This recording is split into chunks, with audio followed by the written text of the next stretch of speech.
رسالت کا مسئلہ نبی صلی اللہ علیہ وسلم کے دور میں توہین رسالت کے مرتکب کو قتل بھی کیا گیا ہے اور معاف بھی کیا گیا. دونوں واقعات ہمیں ملتے ہیں. بعض دفعہ آپ نے کسی مصلحت سے چھوڑ دیا, بعض دفعہ قتل کر دیا. دونوں واقعات ہمیں ملتے ہیں. بعض دفعہ یہ ہوا کہ قتل کا آرڈر دیا لیکن اس نے معافی مانگ لی تو آپ نے اس کو چھوڑ دیا. ہر طرح کے واقعات ہمیں ملتے ہیں. اور جذباتیت کو بہت زیادہ فروغ دیا جا رہا ہے. ہم تھوڑا پیچھے جاتے ہیں. جنید جمشید کے زبان سے ایک لفظ نکل گیا تھا, غلطی ہو گئی تھی, اس سے حضرت عائشہ کے بارے میں کچھ کلمات اس نے ایسے کہے جو میں سمجھتا ہوں غیر شرعی بھی نہیں تھے, نہ اس میں کوئی گستاخی کا پہلو تھا, لیکن اگر کوئی گستاخی نکالنا چاہتا تو نکال سکتا تھا. اس کے ساتھ جو حشر ہوا وہ ساری دنیا کے سامنے. میری اس وقت جنید جمشید سے ملاقات نہیں تھی, لیکن ان کے ریلیٹیو مجھ سے ملے تھے. انہوں نے بتایا تھا کہ جنید جمشید اتنی ٹینشن میں ہے کہ آپ کی سوچ ہوگی. تو ذرا سا میری امی عائشہ کے بارے میں کچھ ایسی بات ہو گئی جو یوں کہہ دیتا تو زیادہ اچھی تھی, یوں کہہ دینا تھوڑا سا نامناسب. زبان ہے انسان کی. وہ میں نے بیان بھی جنید جمشید کا سنا تھا, اس میں کہیں توہین کا, امی عائشہ کی توہین کا کوئی پہلو نہیں تھا, لیکن اس سے یہ نکالا گیا کہ اس نے امی عائشہ کی توہین کی ہے, پھر نبی کی بیوی کی توہین نبی کی توہین ہے, تو یہ گستاخ صحابیہ بھی ہے اور گستاخ رسول بھی ہے. اور جذباتی لوگوں نے ایئرپورٹ پہ اس کو مارا بھی, پیٹا بھی. جس پہ گزرتی ہے نا وہ جانتا ہے کہ, اور خاص طور پہ ایک آدمی جو عزت دار ہو معاشرے میں, مشہور ایک سیلیبریٹی ہو, اس طرح سے اس کو ایئرپورٹ پہ مارا کوٹا گیا ہے. جنید جمشید نے معافی کا اعلان کر دیا, مجھے کسی سے کوئی انتقام لینا نہیں ہے, میں نے پیغام پہنچوانے کی کوشش کی, پتہ نہیں وہ پیغام پہنچا نہیں پہنچا. بیان بھی کیا کہ معافی بنتی نہیں ہے, جن لوگوں نے مارا ان کے خلاف قانونی کارروائی ہونی چاہیے. ہم جنید جمشید کی ذات کو نہیں دیکھ رہے تھے, ہم یہ دیکھ رہے تھے کہ اس جذباتی پن کو اگر کنٹرول نہ کیا گیا نا تو یہ معاملہ کم نہیں ہوگا, یہ آگے بڑھے گا. کیونکہ ہمارے ملک میں ان پڑھ لوگوں کی تعداد پڑھے لکھے لوگوں سے بہت زیادہ ہے, تھوڑی زیادہ نہیں ہے, بہت سے بھی زیادہ ہے. سینس لیس لوگ معذرت کے ساتھ زیادہ ہیں, سینس والے لوگ کم ہیں. مذہب پر عمل تو سوال ہی پیدا نہیں ہوتا نا.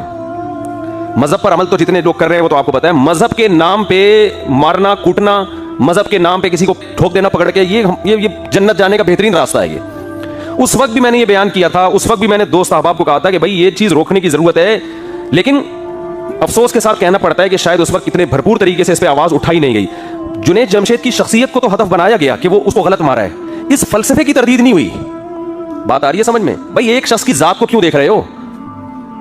کل کسی اور کی زبان سے بھی الفاظ نکل سکتے ہیں ایسے. ڈاکٹر ذاکر نائک کی زبان سے ایک لفظ نکل گیا کہ نبی صلی اللہ علیہ وسلم کے بارے میں مردہ ہیں یا اس طرح کا کوئی لفظ, اس پہ جو ایشو کھڑا کیا. یہ نہیں دیکھ رہے کہ ایک آدمی ہزاروں لوگوں کے اسلام میں داخلے کا سبب بن رہا ہے, وہ نبی کے مشن کی تکمیل کر رہا ہے, مگر زبان کی جو غلطیاں ہیں ان کو پکڑا جا رہا ہے. سرگودا میں بے نظیر صاحبہ جب وہ اپنے دور میں وہ آئیں بیان کر رہی تھیں تو انہوں نے بیان کے دوران اذان ہونے لگی, تو اردو ان کی اتنی اچھی نہیں ہے, انہوں نے کہا اذان بج رہا ہے آپ لوگ خاموش ہو جائیں. اس وقت میڈیا اتنا فاسٹ نہیں تھا. میں نے ساتھیوں سے کہا کہ اگر میڈیا اتنا فاسٹ ہوتا ہے نا جتنا آج ہے, تو بے نظیر صاحبہ کو بھی جذباتی لوگوں نے معاف نہیں کرنا تھا, یہ کہنا تھا کہ اذان کی توہین کی انہوں نے. سمجھنے بات کو. سرگودا میں مولانا حسین نیلوی رحمہ اللہ تعالیٰ بہت بڑے عالم تھے, کیونکہ میرا بچپن میں سرگودا میں بھی میں نے بہت ٹائم گزارا ہے. ہماری جب بھی اسکول کی چھٹیاں ہوتی تھیں جون جولائی کی, ہم سرگودا چلے جاتے. ہمارا ننیال تھا وہاں پہ, سیٹلائٹ ٹاؤن سرگودا, تو سنہری مسجد ہمارے نانا کے گھر کے قریب تھی, وہاں ہم اکثر نماز پڑھ لیا کرتے تھے جا کے. حضرت مولانا حسین نیلوی بڑے بزرگ آدمی تھے, ٹھیک ہے ان کے بعض اختلافات بھی ہیں, تفردات بھی ہیں ان کے, لیکن اوور آل بہت سلجھے ہوئے, بہت ہی میچور بزرگ تھے. انہوں نے کوئی کتاب لکھی, اس میں ایسا لفظ لکھ دیا, انسان لکھتا ہے لمبی لمبی کتابیں, اس لفظ کو بنیاد بنا کے ان کے خلاف عدالت میں کیس کیا گیا کہ انہوں نے حضرت حسین یا حضرت حسن ان کی توہین کی. حالانکہ وہ توہین بنتی نہیں تھی, لیکن کوئی کشید کرنا چاہتا نا اسے توہین, کوئی نکالنا چاہتا تو نکال بھی سکتا تھا. جج چونکہ وہ پہلے سے ہی, بعض دفعہ جج بھی اپنی وہ دشمنی نکال رہے ہوتے ہیں, اس نے اہل بیت کی توہین کا کیس بنا کے مولانا حسین نیلوی صاحب کو جیل میں بند کر دیا اور ان کا جنازہ جیل سے اٹھائے. اب آپ بتاؤ کس قدر بدبختی کی بات ہے. ایک آدمی جو ساری زندگی اہل بیت کا دفاع کرتا رہا, نبی کی حدیثوں کا دفاع کرتا رہا, اسلام کی ترویج کا ذریعہ بنا, انتہائی تھوڑی تنخواہ میں, دیوبند سے فارغ تھے وہ. ہمارے شیخ حضرت مفتی رشید احمد صاحب رحمہ اللہ تعالیٰ کے کلاس فیلو تھے, اور مفتی رشید احمد صاحب کہا کرتے تھے ان کے بارے میں, یہ شخص پیدائشی شریف معلوم ہوتا ہے, یعنی مزاج میں شرافت نہیں ہوتی, نرم خو, نرم مزاج اور علم کے سمندر تھے وہ, فقہی بصیرت ہر لحاظ سے, اور پرہیزگار. اتنی تھوڑی تنخواہ میں اتنے بڑے عالم نے ایک سرگودا کی ایک چھوٹی سی مسجد میں امامت کر رہے تھے, کوئی دنیا کی محبت نہیں. ذرا سے قلم کے کو بنیاد بنا کے اہل بیت کا گستاخ قرار دے کے ان کو کہاں لے گئے؟ جیل میں, اور جنازہ جیل سے اٹھا ان کا. تو میں جب 8ویں کلاس میں پڑھا کرتا تھا, کیونکہ میں تو یہ سب چیزیں بہت عرصے سے دیکھ رہا ہوں نا, اس وقت سے میں یہ کہہ رہا تھا کہ مذہبی حلقے کو بھرپور آواز اٹھانی چاہیے کہ اس مسئلے کو واضح کریں کہ قتل کرے گا کون. نمبر 2, گستاخی کی ڈیفینیشن کیا ہے؟ سمجھ میں آ رہی ہے بات کہ نہیں آ رہی؟ گستاخی کی ڈیفینیشن کیا؟ گستاخی کی ڈیفینیشن میں اور آپ نہیں کریں گے, یہ لاء میں لکھی بھی ہونی چاہیے, قانون میں لکھی بھی ہونی چاہیے, لوگوں کو پتا ہونا چاہیے کہ گستاخی کا مطلب کیا ہے. اور پھر اس کی بھی مزید کچھ تفصیلات جو میں انشاءاللہ بھی آپ کو بتاتا ہوں. میں جب 8ویں کلاس میں پڑھا کرتا تھا ایک واقعہ ہمارے سامنے آیا کہ کہیں سیرت کانفرنس ہو رہی تھی. اس سیرت کا پوسٹر کسی نے کسی کے گھر پہ لگا دیا, گھر کی دیوار پہ. نیچے نالا بہ رہا, دیہاتوں میں ایسا ہوتا ہے نا, نالے بہ رہے ہوتے ہیں گندے پانی کے. یہ صاحب جب گھر سے باہر نکلے انہوں نے کہا یار یہ میرے گھر کے باہر پوسٹر کیوں لگا ہوا ہے. انہوں نے پوسٹر پھاڑ دیا. پوسٹر پہ نبی کا نام لکھا ہوا ہے, وہ کاغذ گر گیا نالی میں. اس بندے کی قطعاً نبی صلی اللہ علیہ وسلم کے نام مبارک, نام مقدس کو نالی کی نظر کرنا نہیں تھا. وہ پوسٹ رسالت کی سزا پاکستان میں کیا ہے؟ قتل ہے نا. تو جرم بڑا ہے, سزا بھی کیا ہے؟ بڑی ہے. تو اس کے لیے بھی قانون یہ ہونا چاہیے کہ ثبوت بھی اور شک و شبہ سے بالکل بالاتر, دو ٹوک اور واضح لفظوں میں توہین ہونی چاہیے جس کا کوئی دوسرا مطلب نہ بنتا ہو.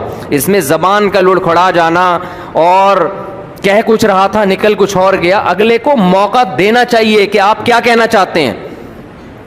اور اگر ہم سپریم کورٹ قانون میں یہ اناؤنس کر دے, یہ فیصلے کے وقت سنا دے کہ اتنے سارے شبہات پیدا ہو گئے ہیں جن شبہات کی وجہ سے جرم ثابت نہیں ہو رہی, تو آپ سپریم کورٹ کی کو چیلنج نہیں کر سکتے. ہمارے ہاں ہو یہ رہا ہے کہ کسی پر توہین کا جو ہے نا الزام لگا. اب ہوتا کیا, میں آپ کو, یہ میں ہوائی فائرنگ نہیں کر رہا, یہ ہوائی باتیں نہیں کر رہا. ہمارے ہاں اس قانون کا کیسا غلط استعمال ہو رہا ہے. اصل میں خود نہیں اندر گئے نا. کسی دن تم پہ الزام لگے کسی تمہاری غلطی جو تم جان کر نہیں کر رہے ہو, اور خود اندر رہوگے تو پھر تمہیں احساس ہوگا کہ یہ ہو کیا رہا ہے مارکیٹ میں. ہمارے ہاں پتہ ہی کیا ہوتا ہے, کسی نے کوئی پوسٹر پھاڑ دیا, اس بیچارے کو نہیں پتا تھا کہ اس پہ نبی صلی اللہ علیہ وسلم کا نام لکھا ہوا ہے. اس کی دیوار خراب کر دی آپ نے, پوسٹر لگا دیا, وہ پوسٹر پھاڑ دیا اس نے, وہ نیچے کہیں نالی میں گر گیا. آپ کو ویسے ہی انتقام لینے کا شوق تھا, کوئی مسئلہ چل رہا تھا آپ کا اس کے ساتھ, یا آپ نے اس کو, وہ غیر مسلم ہے, آپ نے اس کو ورغلایا, اس کو ٹارچر کیا, اس کے مذہب کو برا بلا کہا, اس کو اس کے بڑوں کو آپ نے برا بلا کہہ کے اتنا ٹارچر کیا کہ اس کی زبان سے بھی کوئی لفظ آپ کے خلاف یا اسلام کے خلاف نکل گیا. آپ نے فوراً بندوں کو جمع کیا, دیکھو یہ نبی کو ایسے کہہ رہا ہے, دیکھو اس نے قرآن کی توہین کی ہے, دیکھو اس نے یہ کیا ہے. لوگ یہ نہیں دیکھتے کہ اس نے کہا بھی ہے کہ نہیں, ہو سکتا ہے نہیں کیا اس نے. ایک لوگوں کا جم غفیر اکٹھا ہو جائے گا اور جائیں گے تھانے رپورٹ کرانے کے لیے. اتنے لوگ اس میں, آج ہر آدمی سمجھتا ہے آج مجھے عشق رسول کو ثابت کرنے کا اللہ نے موقع دیا ہے.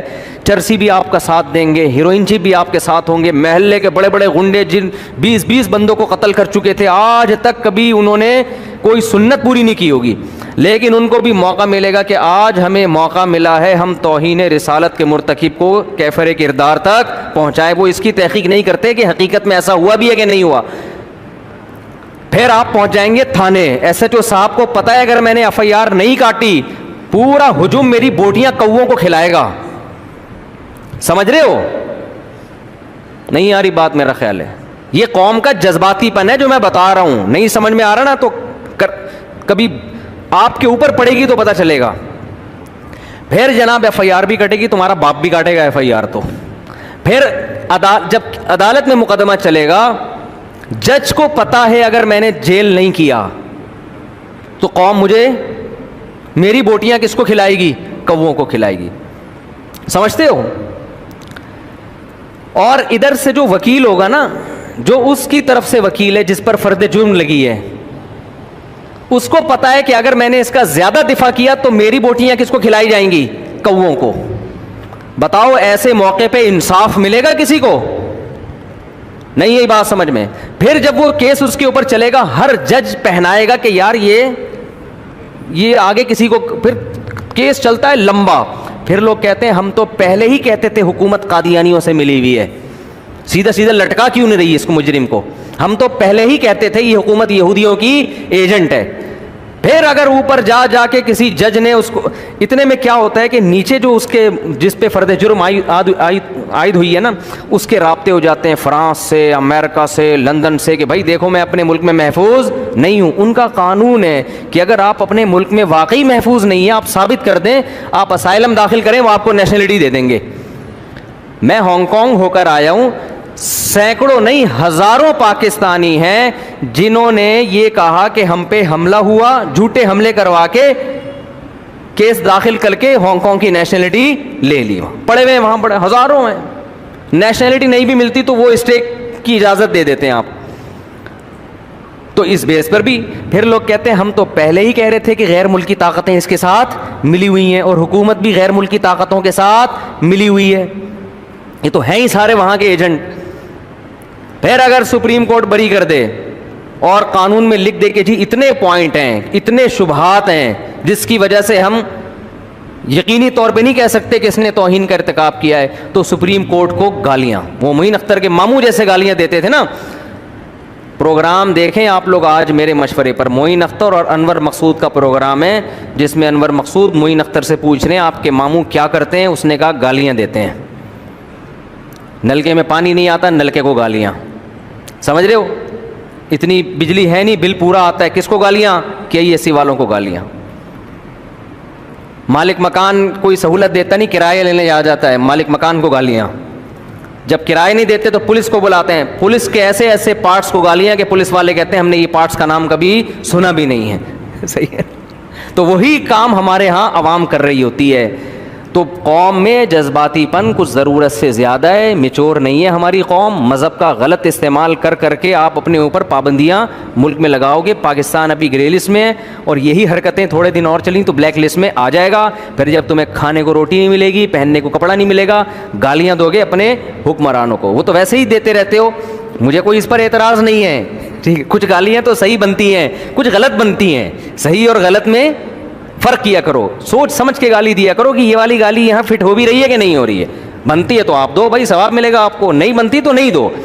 ہر چیز میں ہم لوگ کیا کرتے ہیں, جس کو ہم نے غلط کہہ دیا تو اب ہر اس کے کام میں غلطی تلاش کرنی ہے, جس کو صحیح کہہ دیا اس کے ہر غلط کام کو بھی صحیح قرار دینے کی کوشش کرنی ہے. حکمران بہت سارے کام غلط کرتے ہیں لیکن کچھ صحیح بھی کر رہے ہوتے ہیں. ہماری قوم کی عادت کیا ہے, اگر آپ اپوزیشن میں اس کے صحیح کو بھی آپ نے غلط کہنے کا ٹھیکہ لیا ہوا ہے اور اپنے والے کے ہر صحیح کام